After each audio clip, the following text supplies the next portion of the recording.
Here, man. Listen, another podcast, y'all. I got a good friend of mine, man, from Atlanta. Legendary Jerry himself. He took the time out of his very busy schedule. Y'all know he's shooting podcasts. He all over the world right now. I got him to come up. All over the world. The airlines tried to hate on us since we got the government shut down. Airlines sure did. They tried to hate on us, but they did. Let me tell you what he did, though. He flew from Tampa? Orlando. Flew from Orlando to Atlanta. On fumes. Barely slept. Got up. Flight canceled. Rebooked another flight to get to Memphis. Dropped in the car and drove over an hour. All because, you know why? Because Courtside Unc wanted me here on this show, at this table, on this microphone. And let me tell everybody out there, when Courtside Unc asks or tells you to do something, you do it. I ask most of the time, but that's why I said ask or tell. So let me give y'all a little backstory. So I met the legend. So we're at the Atlanta Braves game. A friend of mine invited me down to Atlanta. She didn't know why or whatever, but she just said, "Hey, you need to be here next week." I was like, "Okay, cool." I booked my flight for next week. All of a sudden, we get invited to meet with a couple of guys down that's doing a lot of building and a lot of movers and shaking in Atlanta. So we go to the suite, and Jerry over there off to himself, he watching the game. What was it? Alabama and Georgia was playing. Yeah, so I wasn't in the best of moves. He wasn't in the best of moves at all. Georgia, we was getting handled. so they were losing, and I'm in front of the TV getting some food or whatever, and I see him out the corner of my eye. Everywhere I go, he trying to move and get me out the way. So I called him out like, "Man, let me move out the way." I said, "My bad, man. I apologize for But anyway, he never said. He was like, "Okay, appreciate it. Thank you." So we get to rambling, everybody meeting each other, and we kind of telling each other what we do. And then he tell me, and I'm like, "Oh, hell, you could have just said something. You the man around here. You could have just said, hey, move, get out the way or something." No, you know what I was about to ask you? What? Well, my daddy used to ask me. Are you made out of glass? Boy, you can tell. Listen, we aging ourselves. My daddy used to ask me that. And are you made? I was about to, but you know what? I said, nah, Georgia losing to Alabama. And you seem like a very good, solid stand-up man. So it was 10 TVs in that suite. It was. So I just, And I appreciate that. So as just being kind of how we are as people, he pretty outgoing, I'm pretty outgoing. So we end up linking up with each other, and we end up talking the next day because he does a lot of stuff in the community in Atlanta. So he, of course, he hooked me up with some of the movers and shakers, the mayor, a couple of other people that's doing affordable housing. He got a great connection with Killer Mike. Really the whole scene in Atlanta. So that's basically why I invited him down. We hosted him at the Grizzlies game. Shout out to Grizzlies, even though we took an L last night to OKC. But I took him down and showed him experience and had him courtside. Thank you for that. You know what I'm saying? Thank you for that. I've been on many. I've had many courtside seats in my life, but I never got to sit next to Courtside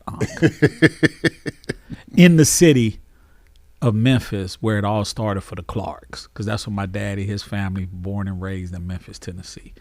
So the roots of the Clark family next to Courtside, man, my 2025, no, forget 2025, my life, even though God gonna give me another 25, 30 years, my life is, hey man, I feel like I made it. It's the synergy, man. You got to think about it. Look how small the world is. I meet you in Atlanta. Your people from Memphis. I'm in Memphis.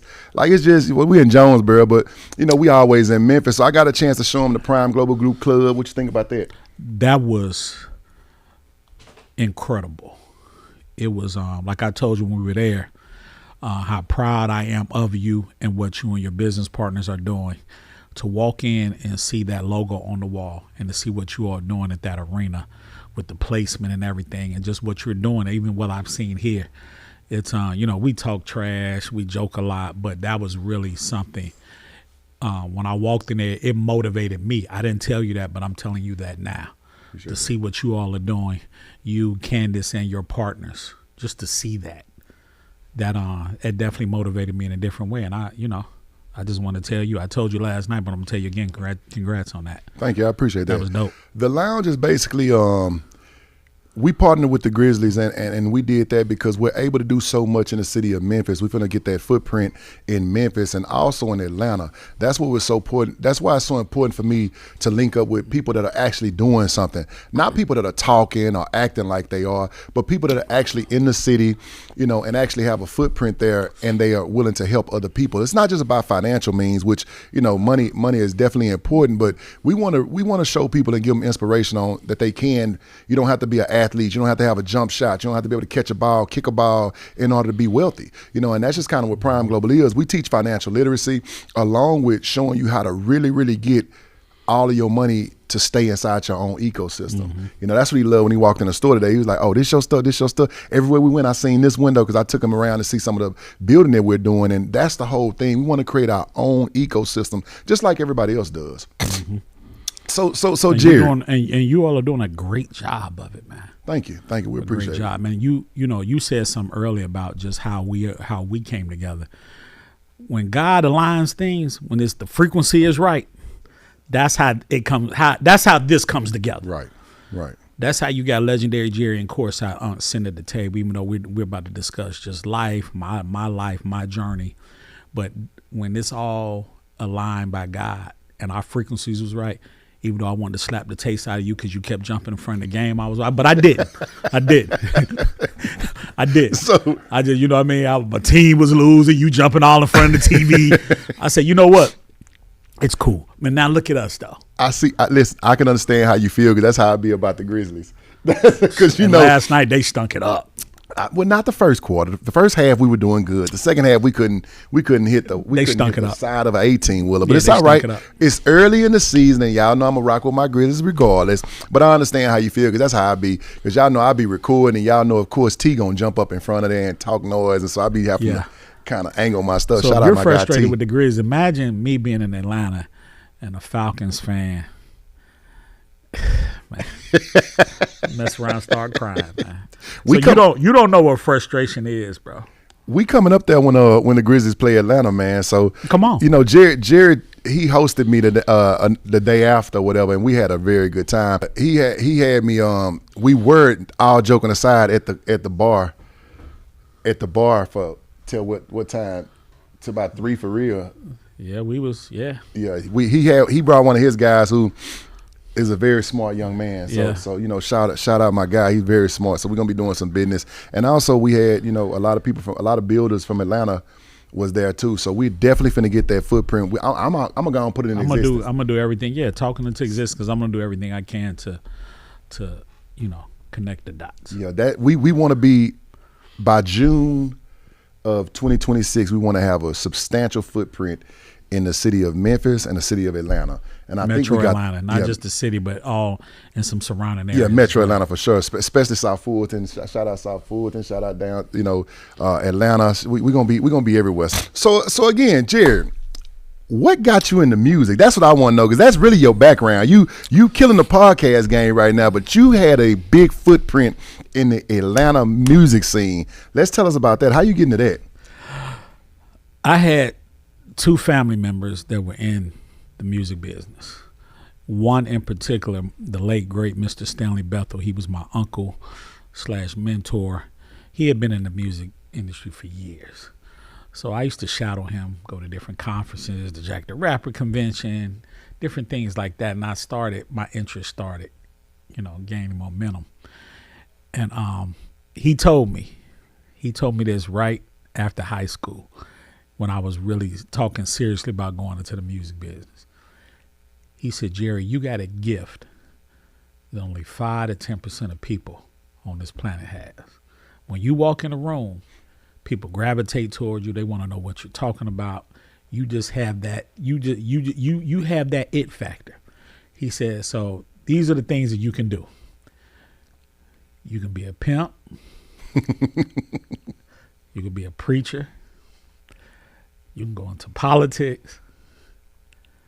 Or you can go into promo, the 4 P's in the music business. And you know what chose me? What chose you? The pimp. No, look, I knew he was a combination of them all. Hold on, look. I knew he was going to say that. But no, seriously, me going into the promotion game of the music business, where it's all about building relationships and being able to talk and make things happen. That's what I went in and that's how it started. 1994, 1995, I was interning at 2 labels. One of them was Relativity Ruthless, which Ruthless, of course, is Eazy-E's label. The Relativity side, they had a distribution office in Atlanta. So I was interning there. I was interning at another independent label by the name of Down Payment Records with Brother Marquise, late great Brother Marquise, rest in peace, from Two Live Crew, and DJ Toomp. So I just was passionate about one, and I wasn't getting paid at first. I wasn't getting paid. That's when it's passion. But I was learning the game. And that's what I tell a lot of the young people now. Everybody now, they want to jump right into it and get paid. Yeah. They don't want to pay no dues, nothing. So that's how much I wanted to be in the business, is that I jumped in and interned at 2 labels, going to school, and working at Delta Airlines. Of course, I want it. Getting it. We just had a conversation about that, how kids nowadays, they want you to pay for their mistakes and their knowledge. Boy, they don't want to do nothing. They want YouTube nothing. They won't do. I have people hitting me like, "Hey, of course I don't. Give me some seats to sit next to you." Give you some seats. For the what? Grizzlies ain't giving me no seats. Well, yeah, what? What I need you to sit next to me for? Yeah, now, if you go subscribe, like, and share, you'll have the opportunity to win some stuff and sit next to courtside on. But yeah, nobody want to pay dues no more. Nobody want to pay. Nobody want to pay nothing. They want to jump right into it, and it's like social media make 6 figures. Yeah, right off the bat, they want to make 6 figures and just hang with you all day. And they don't want to work. So who is the first big artist? Like, I'm talking about, not. Of course, I know Eazy-E is super big. Like, he really one of the founders of all that. NWA, shout out NWA, rest in peace, Eazy. But who was the first big artist that you were able to really, really be a part of their career trajectory? Well, speaking of the Ruthless side, when I worked at Relativity, it had to be Bone Thugs. Oh man! Shout out to that manager, Bone, back Bone. then, Steve Lobel, because even though I was a street team member, they took me on the road, so I was able to. When I tell you, people don't realize, the young folks don't. Bone was on a different level. Tough, man. Tough. I'm talking about American Music Award winners, Grammy winners. They were huge, man. For sure. So for me to go on the road and experience that, and to be hands-on with, even though I was a street team member, I was giving out flyers and going to the clubs, giving out vinyl, and doing the guerrilla marketing. I still learned and was, actually one of my first plaques, not my first plaque, but one of my first platinum plaques was from Bone Thugs. That's crazy. Excuse me. So to be in that early in the mid 90s, that was the thing I love about Bone Thugs is, I was singing back in them days. They made it cool for niggas to be singing. Yeah, man. They made it cool. Yeah, bro. They made it cool for the cats to be singing. I'm sitting here trying to process that. And then Jodeci came in, and so then hold on again. Of course, let me ask you. Hold on. What's up, man? So you was singing. Yeah. This one you had the sparkly jackets and the makeup. Never wore that. No makeup ever. Oh, okay. I was more the Jodeci type.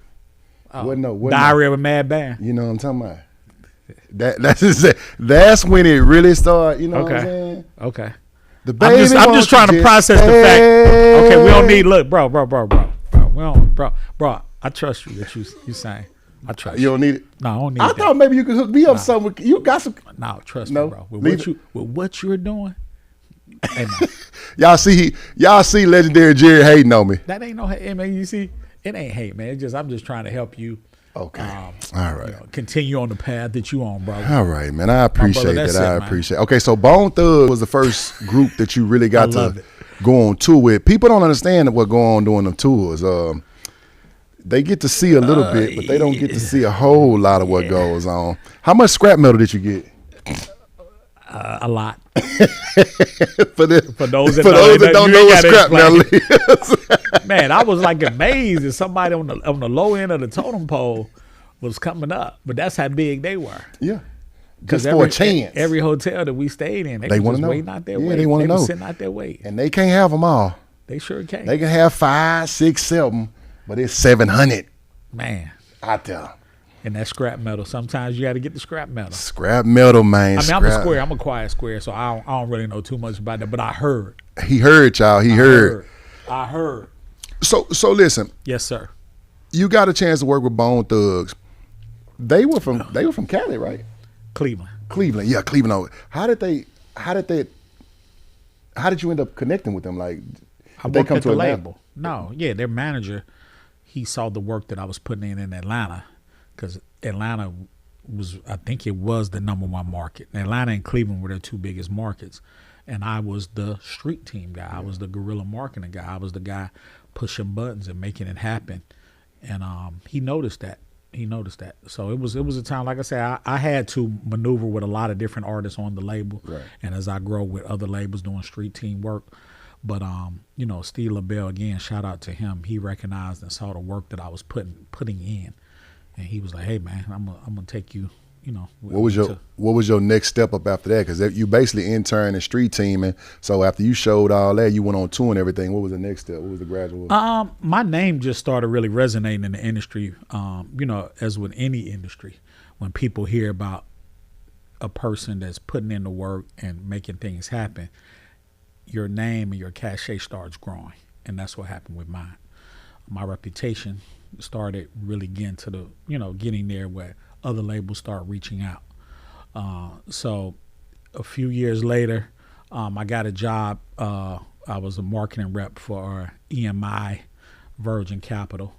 So that helped me start working projects outside of the normal urban landscape, Right, meaning rap and R&B. Right. Because on Capitol it was Garth Brooks, Virgin had Lenny Kravitz, the late great D'Angelo. So I learned to maneuver outside of my comfort space. And then shortly after that is when Outkast, they started their label, and they called me to come run the radio promotion department at their label, Equipment Eye Records, which later became Purple Ribbon. But they called me, and that was big. What's crazy is I tell people all the time, like, if you have an ear for music, it don't really matter what it's in. Because if you go look at Babyface, R. Kelly, if you go look at stuff they wrote, they writing Western, they writing Country, R&B, everything. Celine Dion, they writing all that. Yeah. If you just have that ear for it, you're gonna pretty much be able to do anything. You got the talent. The music talent. industry. You write good records. Good records is cross genre. Yeah, and you can make them for anybody. Yeah. Okay, so when you start working with, man, first off, shout out Outkast. We can't just glaze over Outkast like that's not Outkast. You know what I'm saying? Rock and Roll Hall of Fame. Man, listen, I've listened to everybody you naming. That's kind of raised us. Yeah. You know what I'm saying? Yeah. From Eazy-E to Bone Thugs, now to Outkast. What was that like? It was great. It was a great experience because they were starting their label. So we were hands on. It was just a small group of us. Dr. Sherry Riley, she's the one that brought me on. Michael Blue Williams, Regina, Kira. It was a small group of us. Big Andre, of course, myself, Dre's late great mama, Sharon Benjamin Hodo. So it was a small group of us I was. We was hands on. The first artist was Slim Calhoun that we had on the label. Slim. Then TCP, and then Killer Mike, and that's how I met Killer Mike. Hey, listen, people be sleeping on Killer Mike, boy. Killer Mike is tough, dog. Tough. I haven't, and I'm not just saying this because he's my friend and my brother, but from a lyrical perspective, there's not too many rappers that can really, really mess with him, man. And he proved that with his last album. I mean, yeah, he's been. But yeah, he been nice. Yeah, he's been. The last album brought more mainstream, especially from winning the Grammys. Yeah, and what's Now put crazy him in the is mainstream like the thing I love about Killer Mike is he can talk about busting your shit, but he's very. It ain't gonna be a lot of that. Yeah, he's one of the smartest people. Yeah. That I've ever been around. Yeah. And that's one of the things how we clicked is when he was signed to the label when I was working for Equipment Eye, is that first our birthdays are the same 4/20, but we were having in-depth discussions outside of music. Yeah. About religion, about politics, about strip clubs, about all type of stuff. So I got to see his range then as an intellectual. And it just so happens that he's one of the dopest MCs ever to grace a mic. So and every great guy has to have a great backbone. His wife is tough. That's my sister. She man. reminds me of mine. She don't play. She's actually, I got to give her right. She gave me the name, and I don't know how, but she gave me the name Gigolo Jerry. Gigolo. Oh, it fits. Stop. Shout out to my sister Shay Render. But like you said, go back to what you said. If a man is going to be that successful and grow how Killer has grown over the years, she has been an integral part of that. And if you meet her and around her, you can see why. Because she just solid, man. And she's smart. She's smart as a mug, too. She keep that thing on her too. I remember him saying in his on the podcast how much she caught him up one time. He say, I've been good ever since then. Hey man. Shout out to Killer Mike and his wife, man. They just great people, man. I love to watch them on podcasts, and I love to watch them talk about each other because it's like it reminds me so much of my situation. It's like they always big up each other, and there's never no hesitation. If he say I'm finna go buy 1,000 apartment complexes, she just like, okay, let me go get the paperwork together. Like it's just this team, and that's what's missing in our community. Just it sure is. The team because aspect. And I see why you all have been so successful. Because when I met Candace, I see that she don't play the radio. I can tell she's got great energy. Her spirit is good, but from a team perspective, I can see why y'all are winning. Yeah. I can see how and why you all are winning. That's right. Hey, I can see. Listen, every ship got to have a captain and a co-captain, baby. You got it got to be, and it got to be a team, man. Like, and that's the number one focus with Prime Global. We're trying to put team of people. We want to take the same footprint that I've drove around and let you see, and put that in all these big cities. That's why y'all are winning. Yeah, we got to make it more important than money, because everybody I want to make a bunch of money in real estate, and that's why our community. That's where a lot of times is how we get left behind. Mm-hmm. Because we make, and don't get it wrong, I love making money because I love traveling, smoking cigars, all that. But sometimes I hear people stress the check over really building and especially building a relationship. Yeah. Because if it's aligned, like me and you talked about, if it's aligned, we go make money together. Got to. But don't force it. Yeah. Like, stop making it all about. But a lot of times, social media, they throw out these words, provider, and this and that, and it get lost in, it gets lost. I was just in Colombia, and Adam, a friend I met down there. Cartagena? We went to Cartagena first, and then Medellin's my favorite though. Okay, everybody. I've been to Cartagena. I haven't been to. Man, Medellin is beautiful, bro. You come over that plane and you see all of Medellin right there, bro, and you just be like, oh, this where Pablo did his thing at right here. You know what I'm saying? As soon as you jump off the plane, you see Pablo did his So you got half the country love him, half the country hate him. So it's crazy. But I was speaking with a guy down there, Adam, that we met, and he said the number one thing you hate about social media is the fact that they be faking it. And I'm like, you're paying for mentorship, but they're only going to give you so much. Mm-hmm. We have to go do the research, because they were talking about gatekeeping. And I'd be on here screaming everything. I tell you from the trees to the keys how to do it. But you have to be willing to listen. Mm-hmm. Everybody thinks that it's going to be microwave success in real estate, and it's just not. We were in real estate 6-7 years before we really started making money. And we had spent a ton of money. And that's great. And not to cut you off, that's how this podcast game is too. Yeah.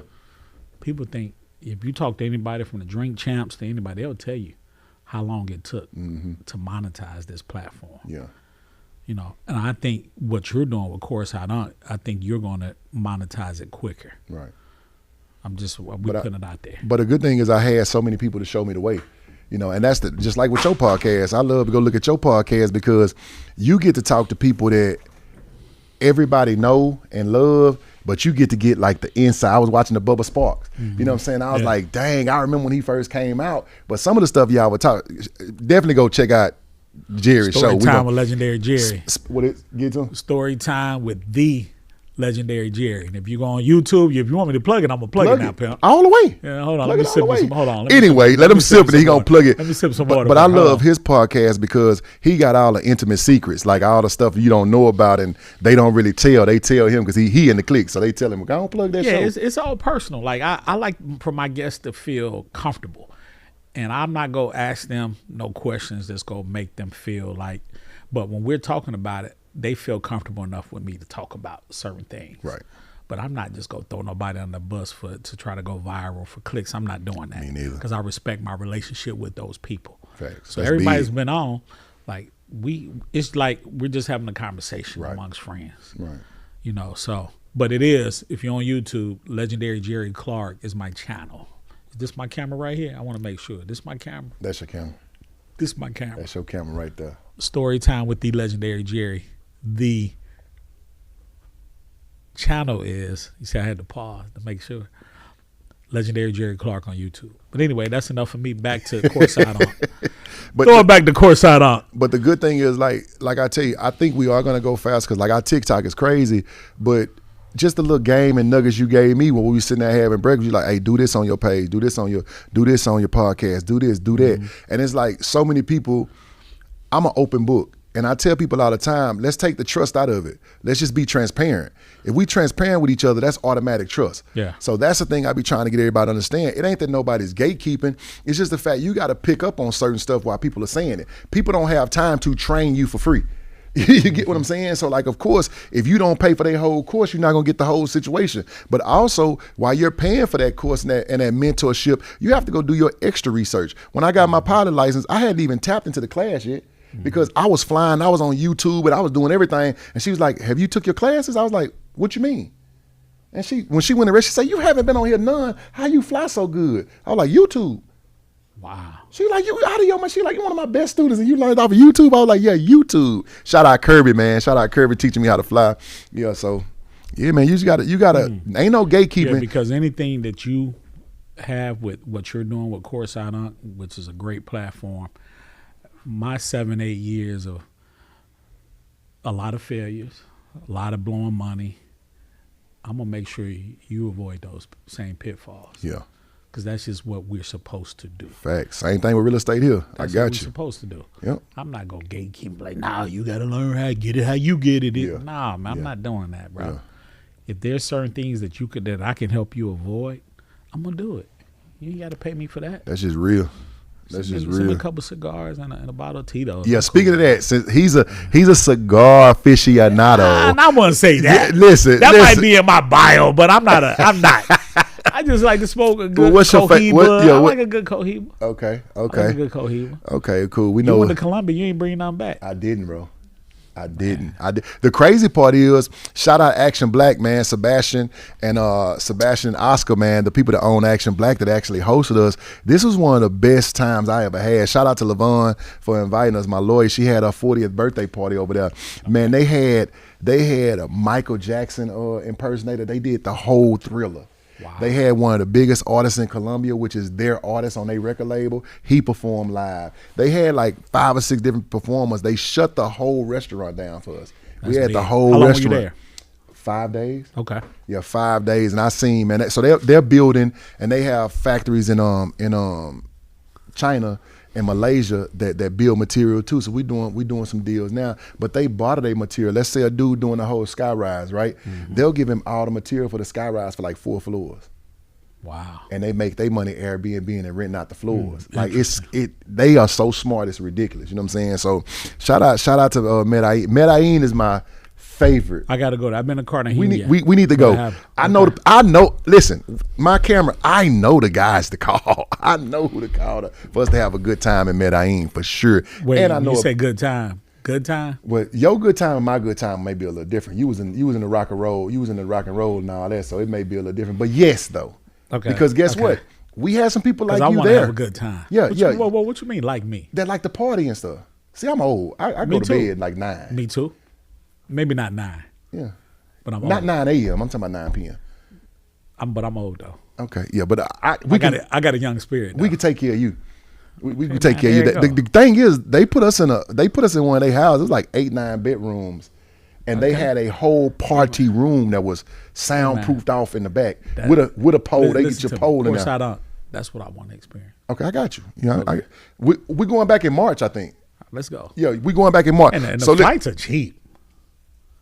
I use points, so they always gonna be cheap to me. Yeah, I was gonna say I use points. Like, so we going back in March. So we're gonna take the legendary Jerry to Medellin, okay, I'm ready. Colombia in March because I'm going down there to get all my blood work done and everything down there because that's the best. They have the best healthcare that it is. Okay, I'm ready, man. Yeah, the best healthcare that it is. I'm ready, man. All right, so what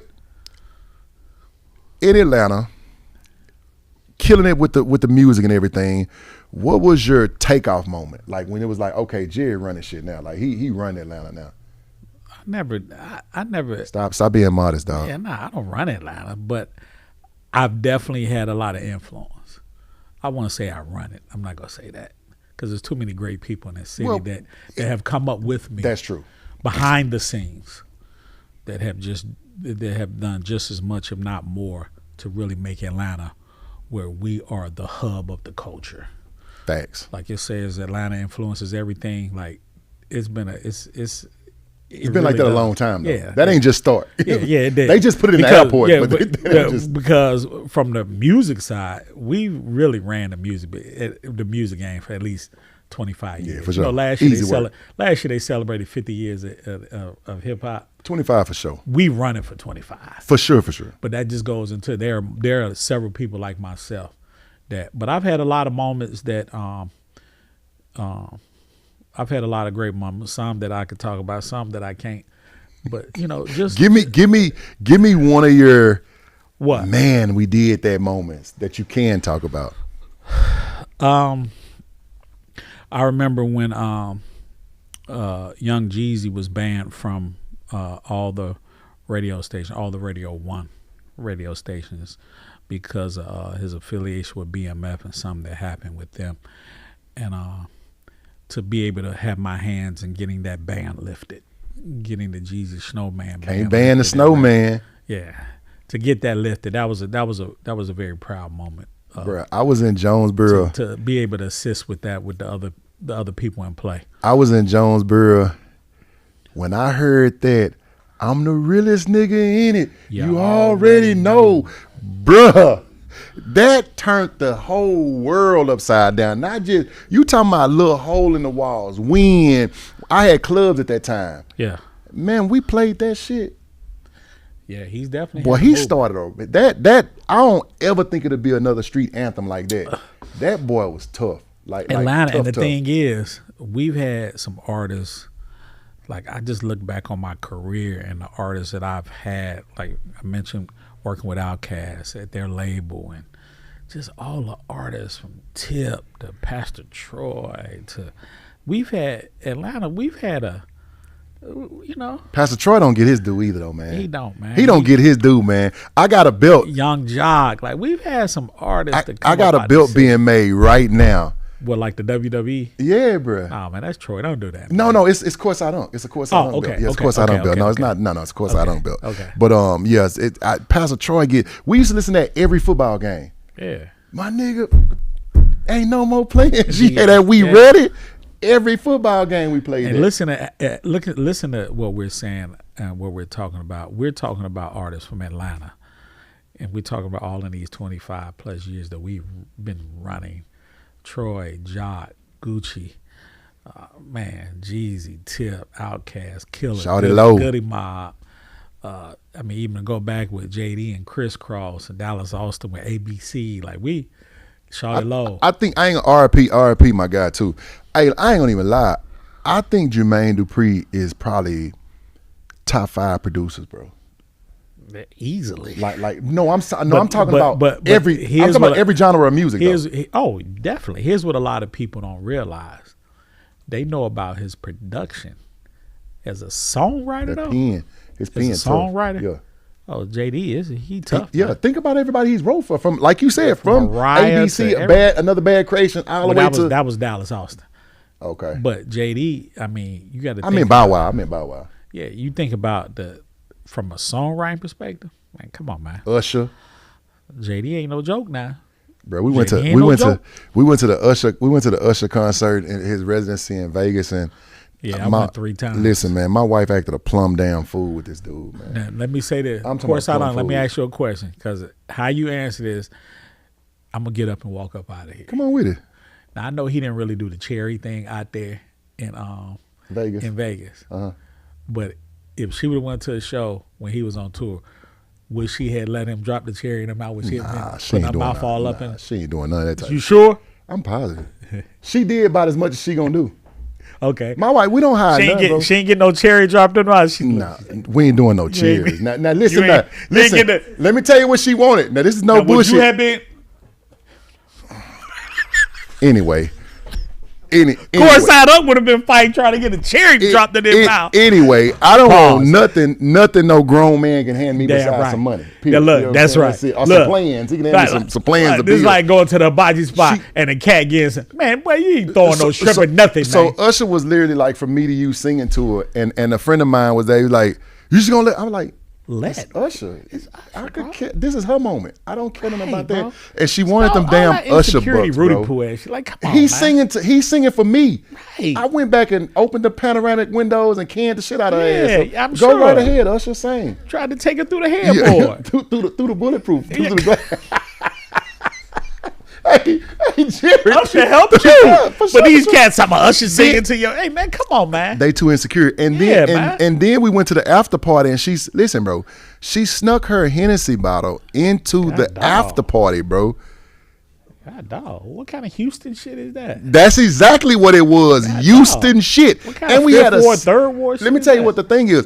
We spent like $4,000 on liquor. And she was like, I'm not leaving a drop. In this case, I got to agree with her.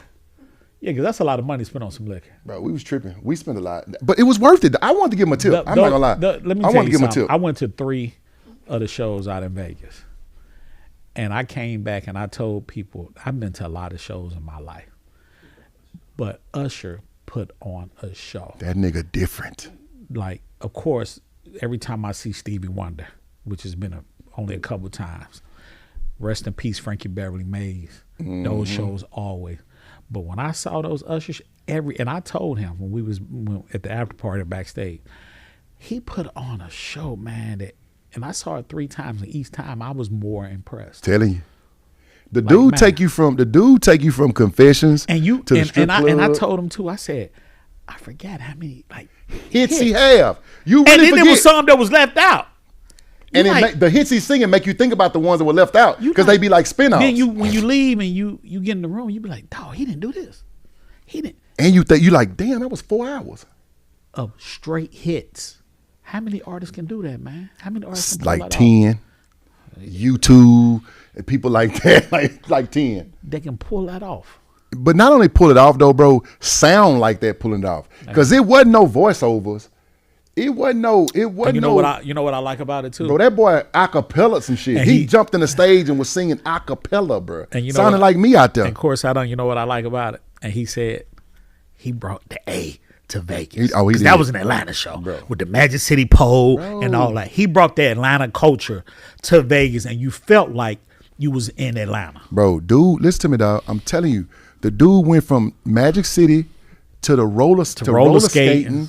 To Confessions, this dude, he put on a 4-hour show, bro. Hey man, one of the best shows I've ever when seen he was in my life. Listen, bro. When we went to the after party, I wanted to tip the nigga. Like, hey man. I wanted to tip him. I'm like, this nigga show was that good, bro. We sung all the way to the room, all the way to the airport the next day. Like, dude is cold. Yeah. Oh no, we didn't. We canceled our flight and went a day later. Hey man. Yeah, we did because we stayed up to like 9 o'clock the next morning. Hey. We left the after. Mind you, he come over to the after party with his dancers and stuff. He's a real life showman. But listen though, let me tell you one problem I had. He came to the after party, peeped out the thing, waved at everybody and dipped. He's like, he just gave us a teaser. Which after party did y'all straight across the thing. Okay, y'all didn't go to a real after party. Oh no, bro, I'm too old. Yeah. Y'all ain't go to the legendary Jerry type after party. No. And I don't want to. It's only like 20, 30. No, I don't want to. No, I don't want to. No, I don't want to. It's a room like B Cox, a DJ. It's like 30, 40 people. Okay, yeah. I could probably do those. Yeah, small. Yeah. Everybody just chilling. Yeah, you got to watch some industry parties though. You know, Diddy, you can fuck around, get a drink and you been to one or two? I watched the case. I watched the case. Nah, man. No, man. Okay, because I've been to several of the I heard of Puff's parties. No, stop. And I can say this. We were going to talk about that next. I can say this. He rubs the lotion on your body. Puff has some of the best, livest, it's because y'all all drugged, parties. Bro. No. I'm just joking. Let me tell you something. This man has the cigars, or he's got the liquor flowing. He's got the best DJs. Those are the Puff parties I know. Facts. Now, what happens at 3 in the morning or 4 in the morning after that? Ain't my business. I've never been to one of those. You know what I tell people all the time too. Like so I was talking to Scarface at one point. Shout out Scarface, who I think is one of the best lyricists. Ever. Never get no credit. But we were at Fundy, and we were talking about Jimi Hendrix. Yes. And he said it's no way to get there without getting there. He like Jimi Hendrix can't be Jimi Hendrix without the hair on. Without, you know what I'm saying? He like these artists can't go to that place. You know what I'm saying, without that place. You know what I'm saying? Like you don't get the Bob Marleys if you don't have that weed. You don't get certain amount because your brain can't go to those places without that pain.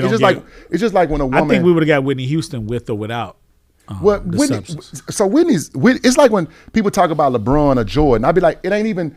You almost have to leave Jordan just alone. Of course, you get what I'm saying? It's like Whitney. Himself. I love Jennifer Hudson. I love all of them, but Whitney's in a class by herself. Man. It's just her. You can't even say Mariah Carey because she's in a whole different. Whitney by herself. is in a class by herself. Yeah, and we got to start understanding that it's okay not to touch them artists. Yeah, it's okay not to say because LeBron's my favorite player. Ja's my favorite now, but LeBron was my favorite player forever. You think he the GOAT though? No, he's that was real for you to say that. No, he's not because a lot of LeBron. And I love LeBron. Yeah. But I've seen him, and I know that Jordan is in a class by himself. So this is how I view that. The things Jordan has done, it's like Larry Bird. It'll never be another Larry Bird. You know what I'm saying? Bird was a monster. Yeah, but I'm saying Larry Bird made himself. Jordan is Jordan, dog. He broke too many different stereotypes.